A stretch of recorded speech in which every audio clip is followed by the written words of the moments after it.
Hi, I'm Robin Schultz with the Hoover Channel. Don't forget to hit subscribe so you'll always know when we have a new video coming up.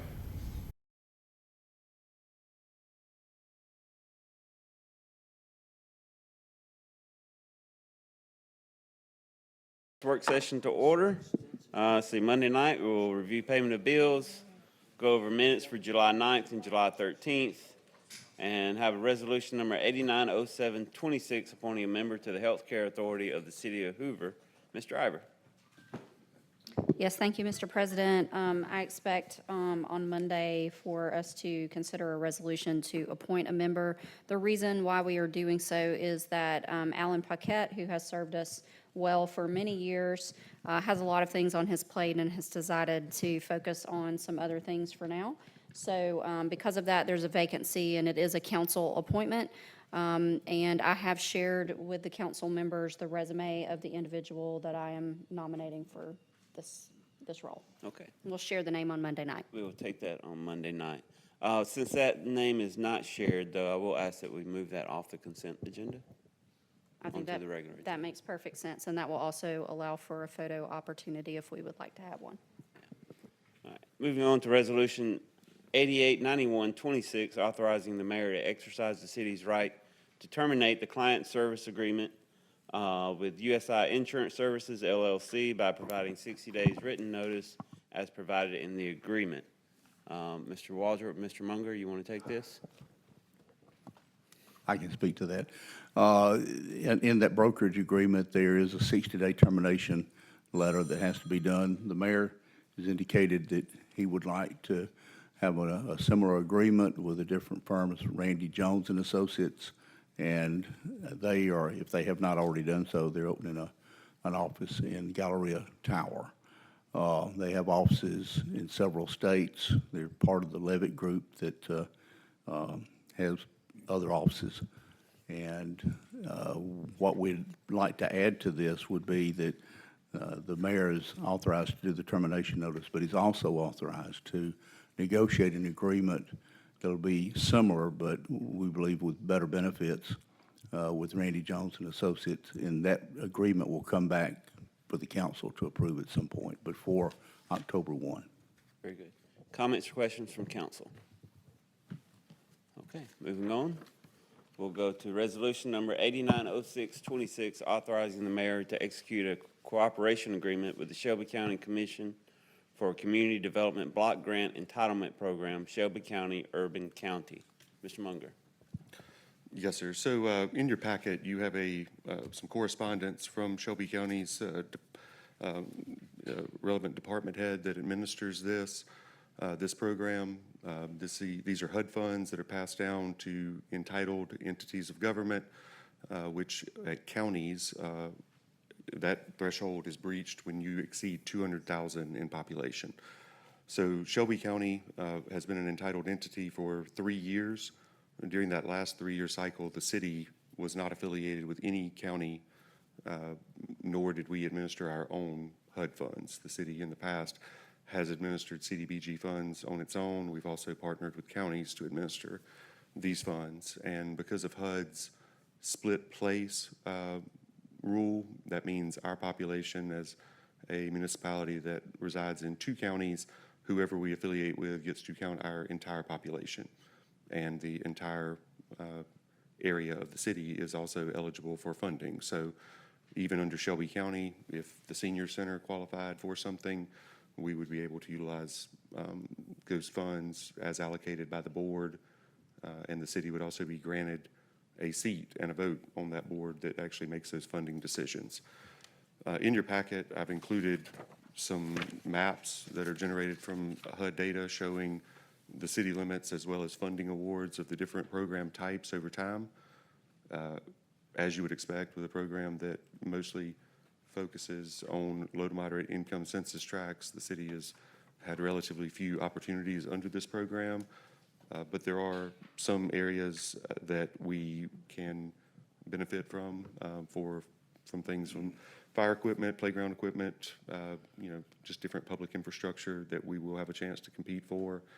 And I think affiliating with Shelby County gives us the best odds of maximizing our financial value under this program. Also notable, Shelby County performs all administrative activities under this at no cost. They bill no dollars back to the program, so 100% of HUD funds received get put into the pot for competitive distribution. Comments or questions for Mr. Munger? Mr. President, you had said something about not qualifying for CDBG money in the past?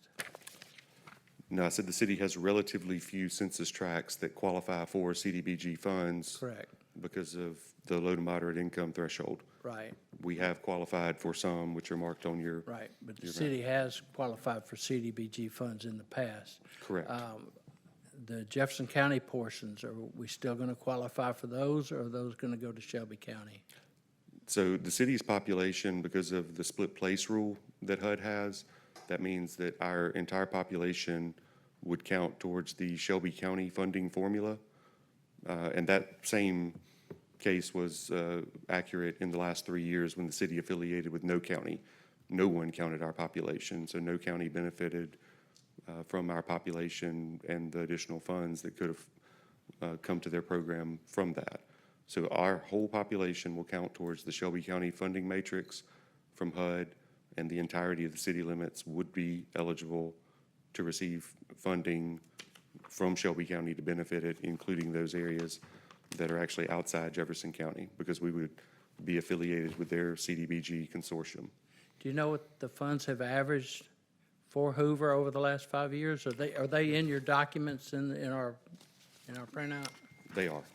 So well, the I can years find them then. that the city received funds directly, CDBG is a very laborious program to administer. But when the city did receive those funds directly, the average was right around $300,000 a year that we received Correct. for ours. The funding formula ranges. It's not a one-to-one type thing for population. There's a multiplier or a divisor based on your poverty levels and a few other things. So, but I think that's about what our individualized value was. Again, what it is today, we would be, we would add to Shelby County's population, which if they've been getting funded at 200,000 people, it's a little bit more than that. They would now be at 295 or whatever. That 300,000 is about what I recalled. I'd heard the 200,000. I guess you were talking people, and I was thinking dollars. Yes, sir. That's so I believe I cut this off at 2003 for research purposes, but I think the city started around the year 2000 self-administering funds, and at one point the city employed an outside CDBG administrator just for this one program. Again, there's quite a lot of paperwork that goes into it, which you're allowed to charge back, I think, 20% of your grant funds towards administrative costs, which is why I mentioned that Shelby County provides those services at no cost. Do you estimate we'll still receive around 300,000? No, sir. I think it would be more than that, but again, Good. it goes into the pot for the consortium, and Very we good. submit applications on a competitive basis. Okay, thank you, sir. Yes, sir. Any other comments or questions? Moving on to Resolution 889226, authorizing the mayor to execute a 5-year agreement with Motorola Solutions for the replacement and subscription of public safety camera equipment. Chief McDonald. Welcome, Good sir. evening, Mr. President. Thank you, council. As you stated, we're requesting authorization to enter into a contract with Motorola to replace 16 of our fixed-site public safety cameras throughout the city. These cameras are they're no longer supported. They're at end of contract and end of life. We've already budgeted for the replacement of these for FY26 and have received funding for that already. And for the recurring cost, we've requested that in our FY27 budget. Any comments or questions for Captain? Chief McDonald, excuse me. I have a question. What are the purpose of these cameras? What do they do? They're public safety cameras. They're a dual camera. They're cameras that live stream and help with traffic and investigative purposes, and they're also LPR cameras as well. So they're a dual purpose. And they're mounted on poles throughout the city? Yes, sir. Okay. All right. Thank you. Any other questions? Thank you, Chief. Thank you. Moving on to Resolution 889326, authorizing the mayor to execute a grant agreement for improvements to the entrance of Aldridge Gardens. Mr. Pepper. Good evening. So this is a grant through Representative Mike Shaw for $4,000, and we intend to use it for landscaping and other aesthetic improvements at the entrance of Aldridge Gardens. Comments or questions for the grant? All right, we'll move on to this next one, Resolution 889426. Resolution of the City Council of the City of Hoover authorizing the mayor to execute a single center event agreement with Hoover Mall Limited LLC for the Hoover Fire Department's 9/11 Remembrance Ceremony at the River Chase Galleria. Yep, this is the event agreement with Hoover Mall Unlimited, obviously the Galleria, to host the 9/11 Memorial Stair Climb and Ceremony. I think it's going to be on September the 12th this year. So there'll be a ceremony in the food court and then the stair climb and the stairwell of the towers. Comments, questions, Mr. Pepper? All right. Thank you. Thank you.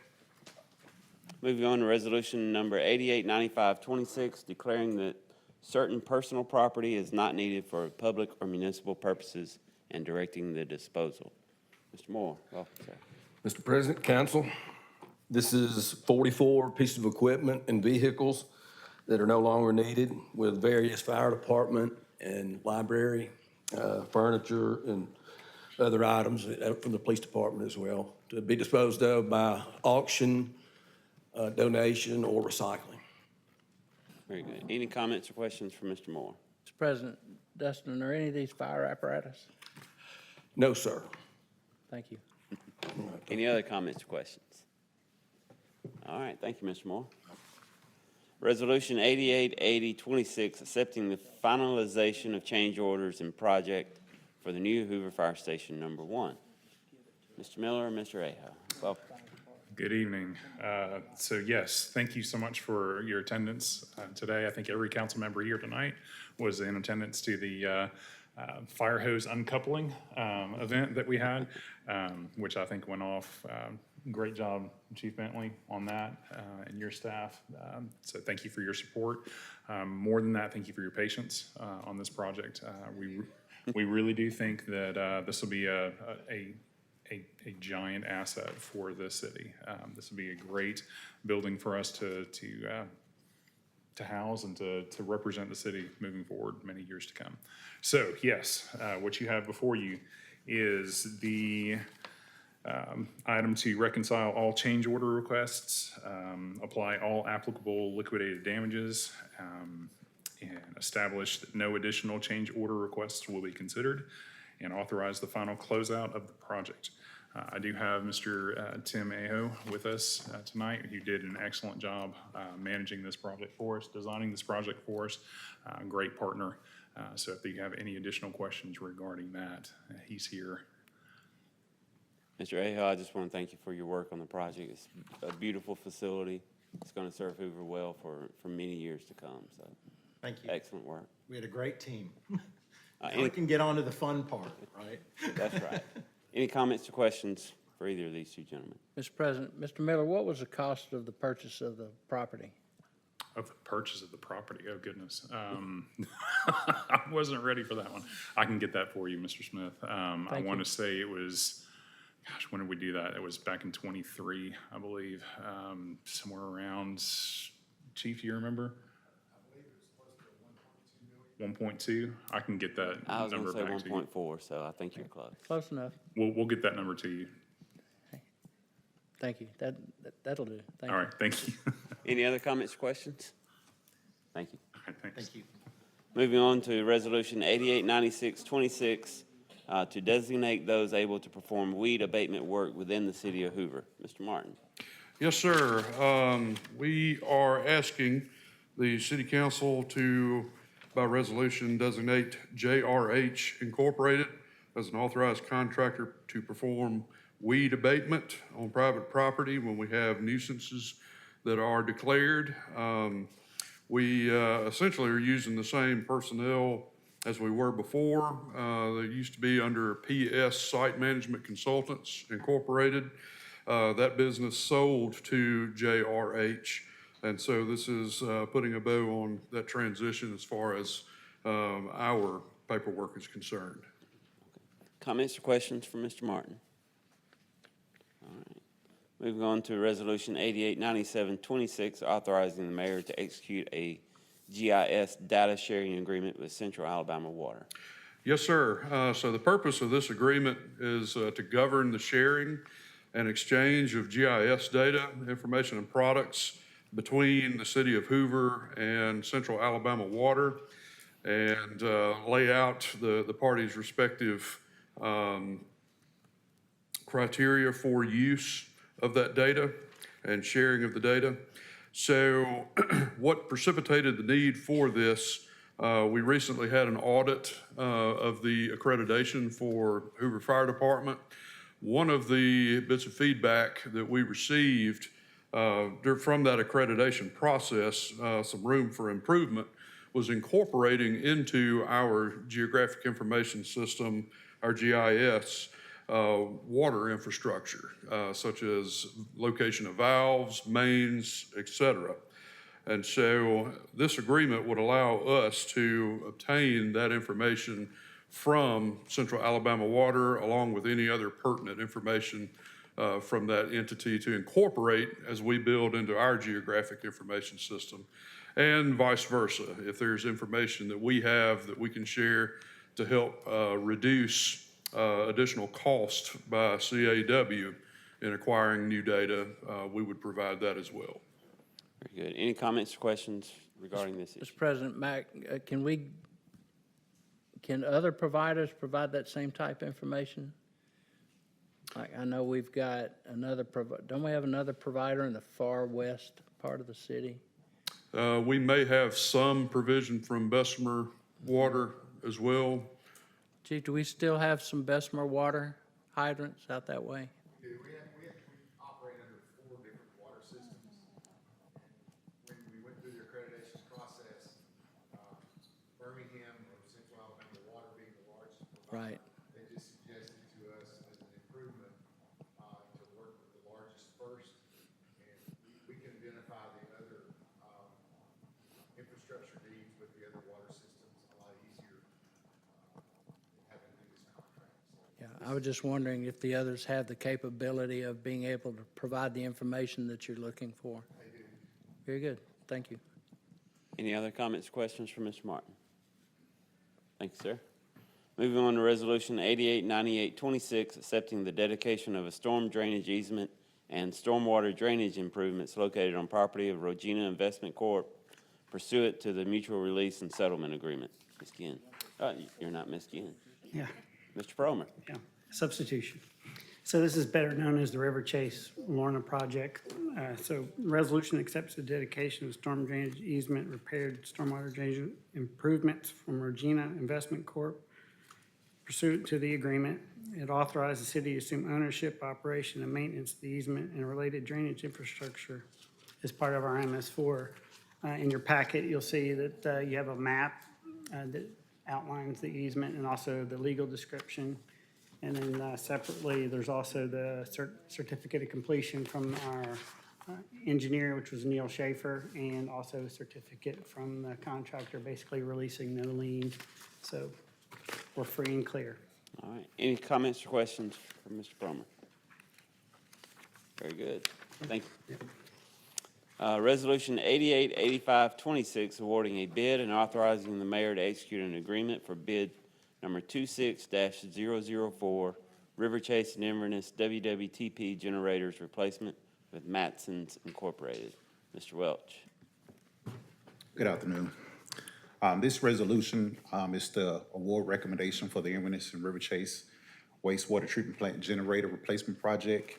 The engineering department solicited competitive bids from the Inverness and River Chase wastewater treatment generator replacement projects. Bids were publicly open and 2 bids were submitted and received.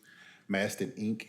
came in at $1,842,619, and Jet Pep Inc. came in at $2,138,365.52. After reviewing the submitted bids, the engineering department has determined that Maston Inc. submitted the lowest responsive and responsible bid.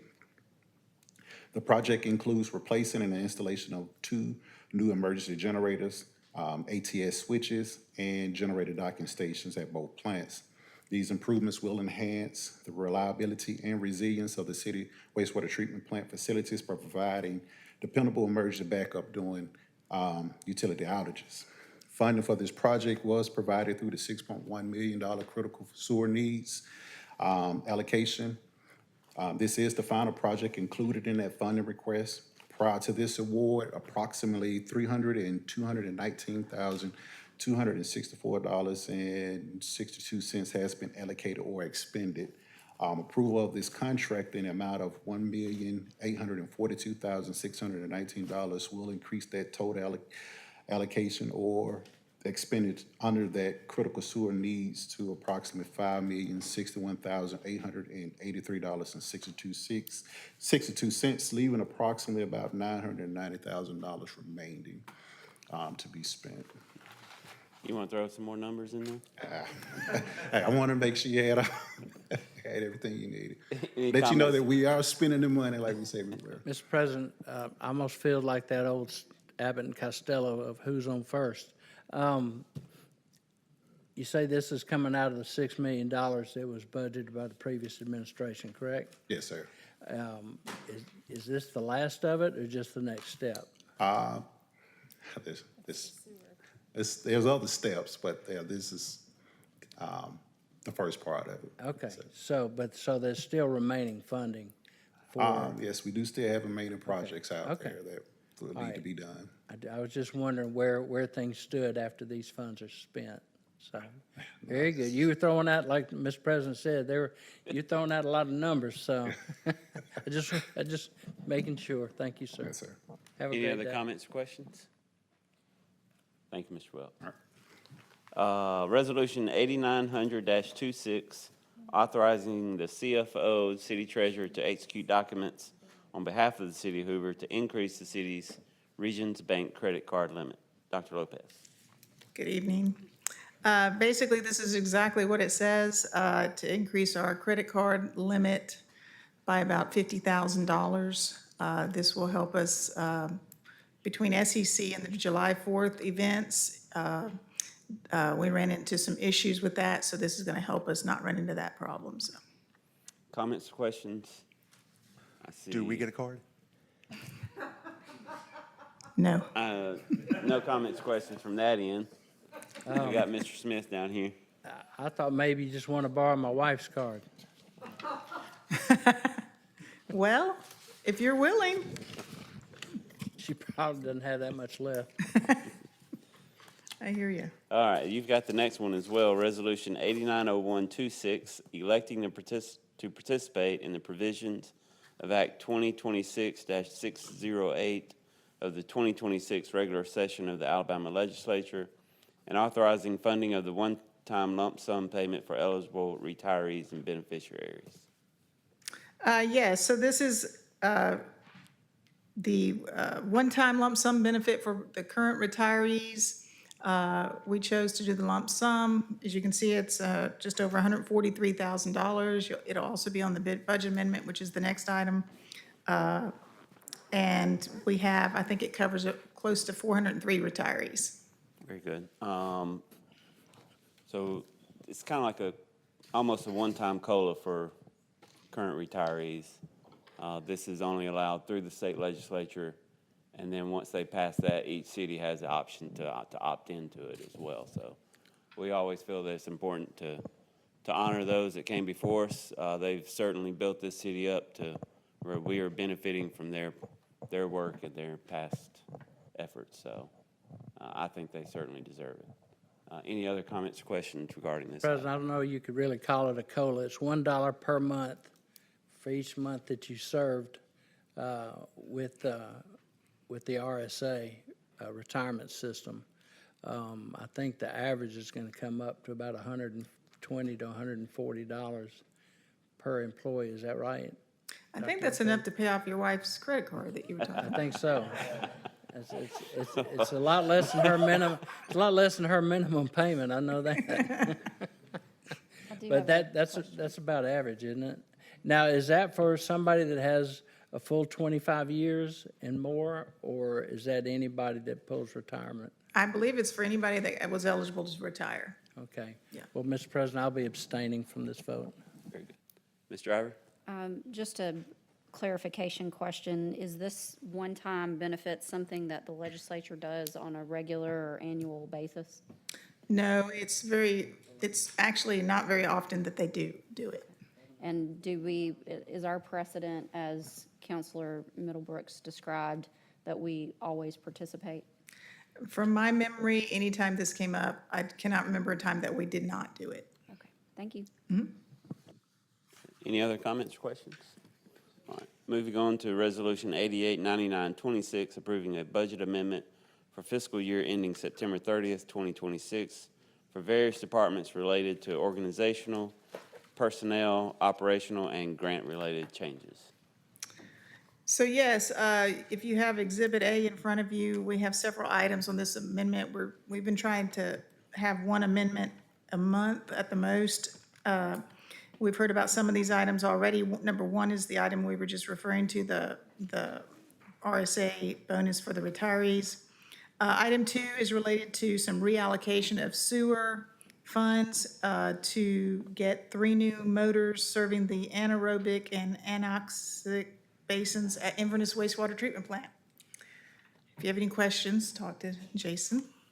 Item three is, so one of the things we're doing with the current budget process, if we see some requests that are needed that maybe we can fund out of the existing budget or that sort of thing, I've encouraged them to do so. This is one of those items in the sense that they were going to need, it was approved last year or the current year, and they were going to need a little bit more money as prices had changed. And so they found some money to reallocate from a project that was done.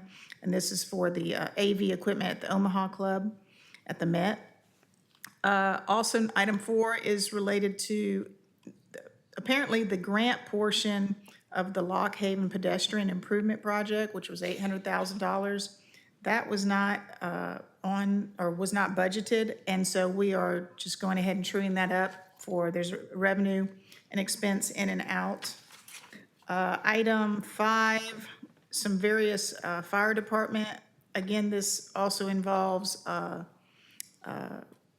going ahead and purchasing some iPads for the fire department they were requesting for next year, but in addition, they're reallocating some funds to also get a tailored training prop and then emergency lighting striping related to their existing F-450 truck.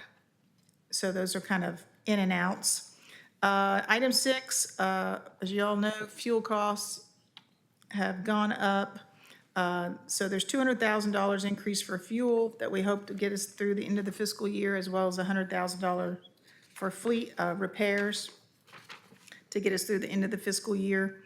Item seven is related to a donation from Signature Homes for the police department to purchase 2 pole cameras for $12,400. So this is also an in and out. Item eight, I think was referenced earlier, $4,000 grant from Mike Shaw related to the Aldridge Gardens entrance. So that's an in and out, budgeting those funds to spend.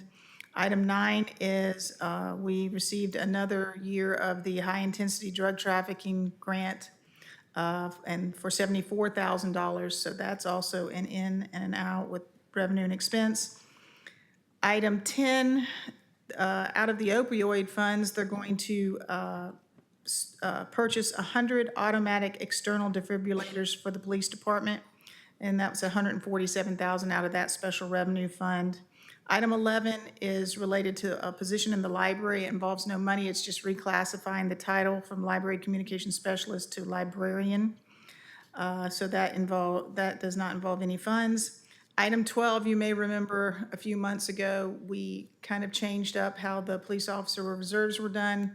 Well, at the time, the number of positions, apparently, I think I was given 7 and we actually had 8, so this is chewing up that last one, so they're all the exact same. Item 13 is, so all of those, mainly the fuel and the fleet parts and so forth, were the most of the amount that needed to have some revenue or a reduction in expenditure to offset. So we had $141,000 of election expenses in the budget that we didn't need, so we reduced that. And then also, we were ahead on our business license and some SSUT revenue, and the three of those offset those increases.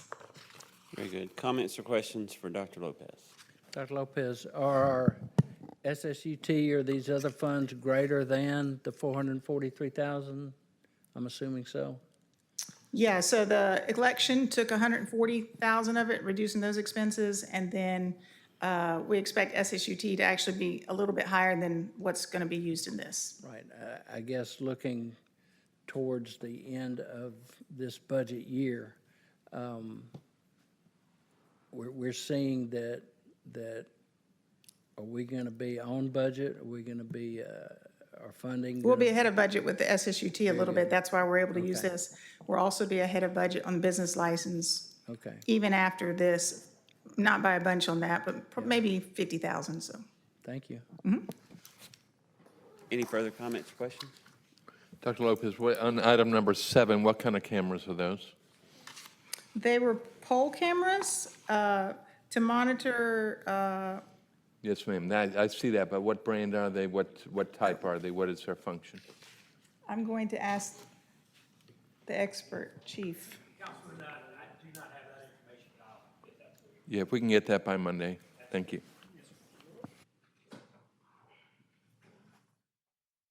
Thank you, Dr. Lopez. Moving on to ordinance number 262708, an annexation to alter, rearrange, and extend the corporate limits of the city of Hoover so as to embrace and include within the corporate city limits property contiguous to the city located at 1904 Mayflower Drive. Yes, sir. This particular property is approximately half an acre in size. It's at the corner of Frank Avenue and Mayflower Drive in the old Shadesville community, which is just to our west, across Highway 31 and behind the shopping center across the way. This was actually in multiple tracts. The property owner consolidated them into one lot that meets our R1 single-family residential requirements for a buildable lot. So they've already pre-positioned the property in that fashion. This would annex it, and it is a donut hole in our city limits, so no extension of services that we do not already provide in the vicinity. Very good. Any comments or questions for Mr. Martin? Hearing none, thank you.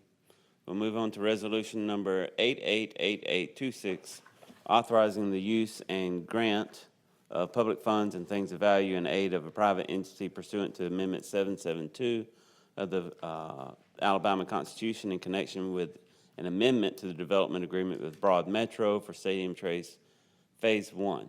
Mr. Munger.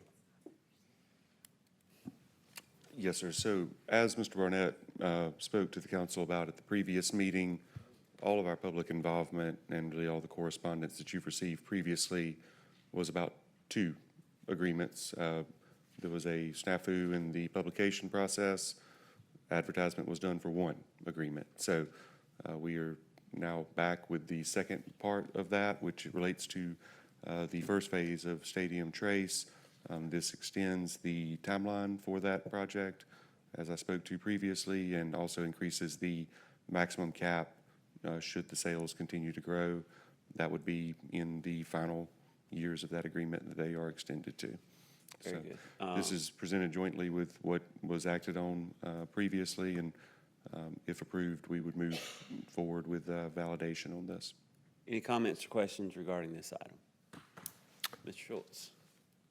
Does this mean that once this is approved, they're going to start movement on Phase 1, on Stadium Praise Phase 1 again, the Village Green portion and that? So I would let Jim speak to that if he's here. I know I did receive an email from him today requesting a kickoff meeting for the PUD application, which I know is the next step in the process from our development timeline at least. This removes this was approved several years ago, and there was several stops on that. This will permit it to start going again, is that correct?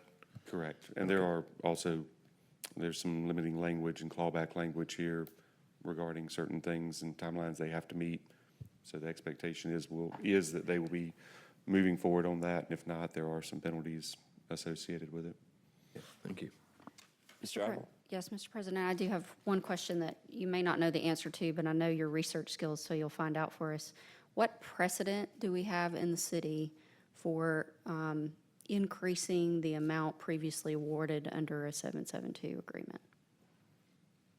So that's definitely something I would want to have a more exhaustive answer for. I do have a file of previously approved 772 agreements that the city has participated in on projects, and I would have to kind of sift through that and figure out which ones deal with the same property repetitively. There are several aside from this one, the Galleria being one that was incentivized repeatedly over time as different upgrades were contemplated over that, but I'd be happy to get something together to distribute to council prior to Monday. Thank you. As far as following up on Mr. Schultz's question, I want to make sure. Mr. Munger, is the Village Green portion,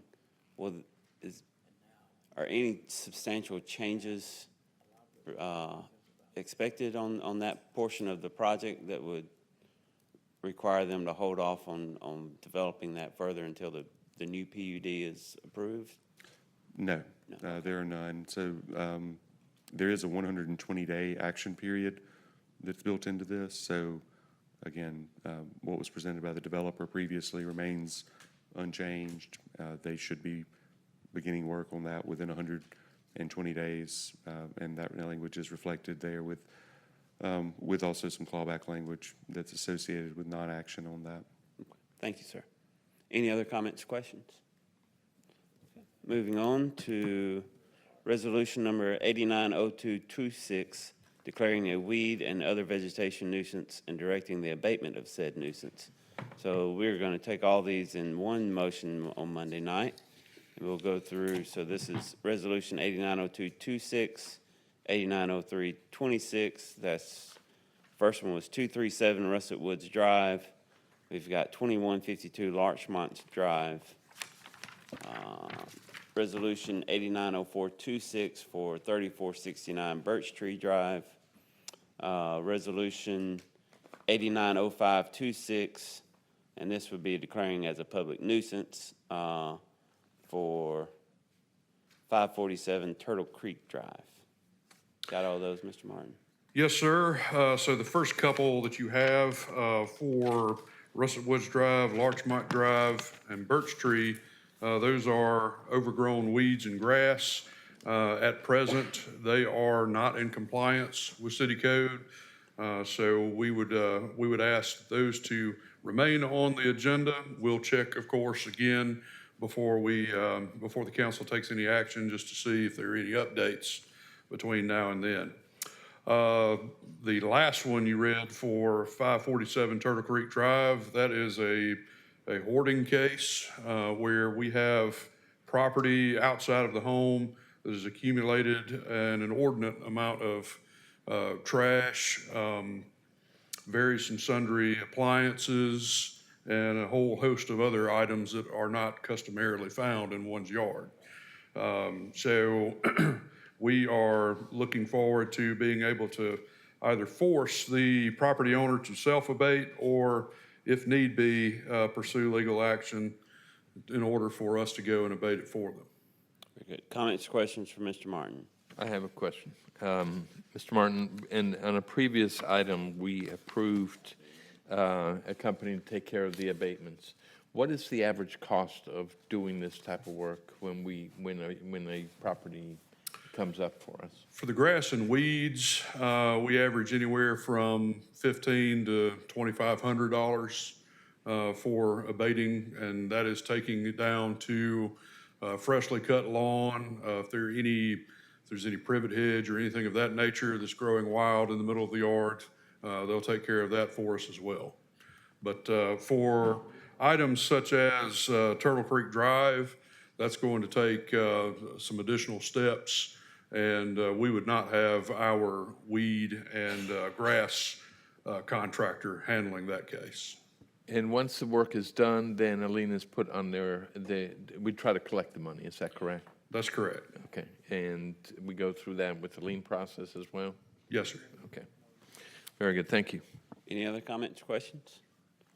Next will be public hearings for August 10th, Resolution 888926, resolution granting conditional use approval to develop and operate a freestanding emergency department located at 2137 Valleydale Road.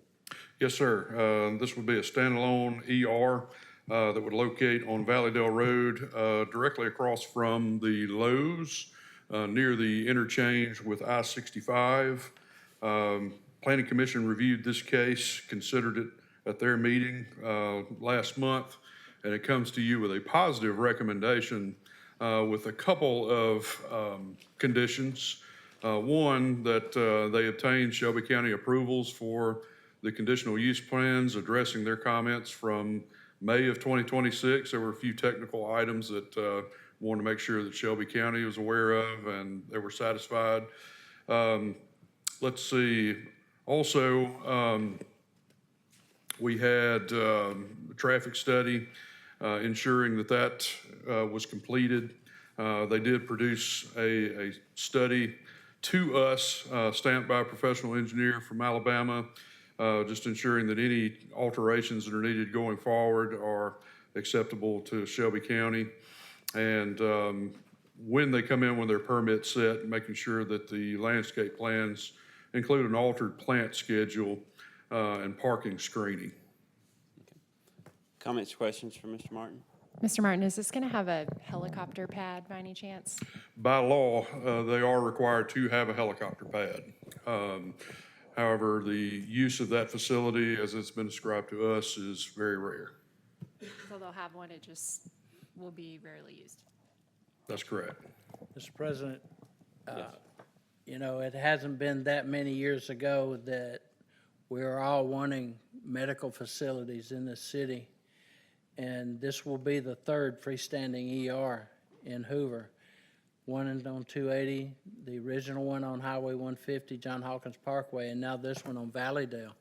And, you know, Chief, we're going to have emergencies pretty well taken care of unless they need to go to a level 1 trauma center, and that's going to be downtown.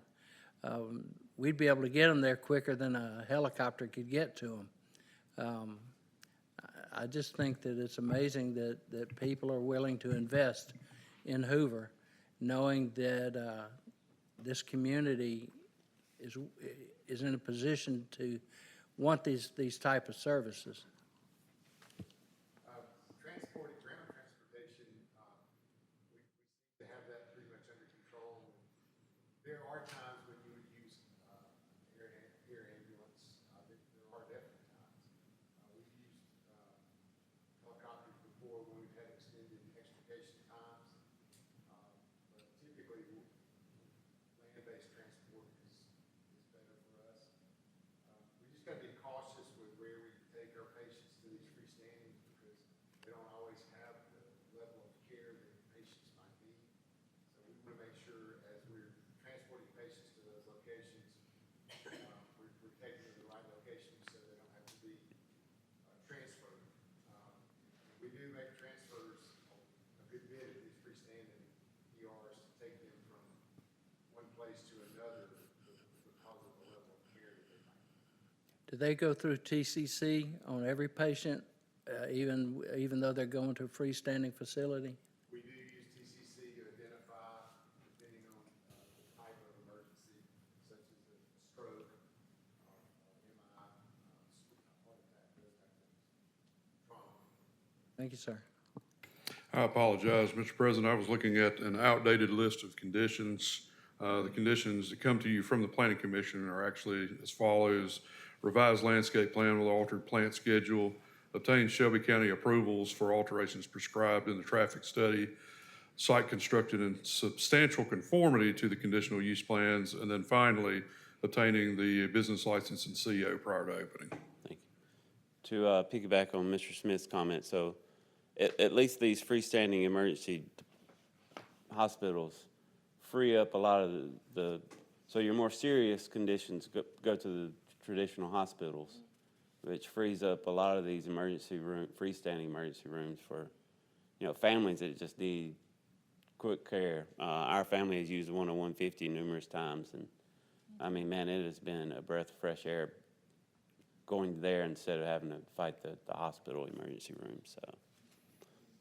You're exactly right. We've noticed that these freestanding facilities have shortened, reduced some of our wall times for our transport needs. It's not the end-all cure-all, but they're definitely convenient, and they do handle a tremendous workload. Moving on to Resolution 889026, granting conditional use approval for rehabilitation and respite services program for the property located at 3309 Lorna Road, Suite 203. Yes, sir. This also was considered by the Planning Commission earlier in the month, and it comes to you with a positive recommendation contingent on the following: that the maximum number of customers would be capped at 15. The interior of the building unit is developed out in conformance with adopted building and fire codes for this use. Third, any future exterior site work will require modified conditional use application and site civil plans. For rehabilitation program aspect of the business whereby customers are present, operates within the hours of 8:30 a.m. to 2:30 p.m. Monday through Friday as presented in the application. No overnight use is permitted. And finally, the operator will acquire a business license and certificate of occupancy prior to opening. Comments or questions? Ms. Just, Driver? yeah, Mr. President, I think, Mr. Martin, it would be helpful for you to elaborate just a little on what this facility, what the services are that they provide. Yes, for those who have physical or mental challenges, this particular location would allow them an opportunity to get out of their home, to go and have some level of therapy, as well as access to a small, tight-knit community during the day. And I believe there is also some job training opportunities that are presented to them at this location. So rehabilitation and respite services for those who have some level of impairment. Any other comments or questions? Thank you, Mr. Martin. We're at the end of the agenda. Any comments from council tonight? All right, we will see y'all Monday night. We're adjourned.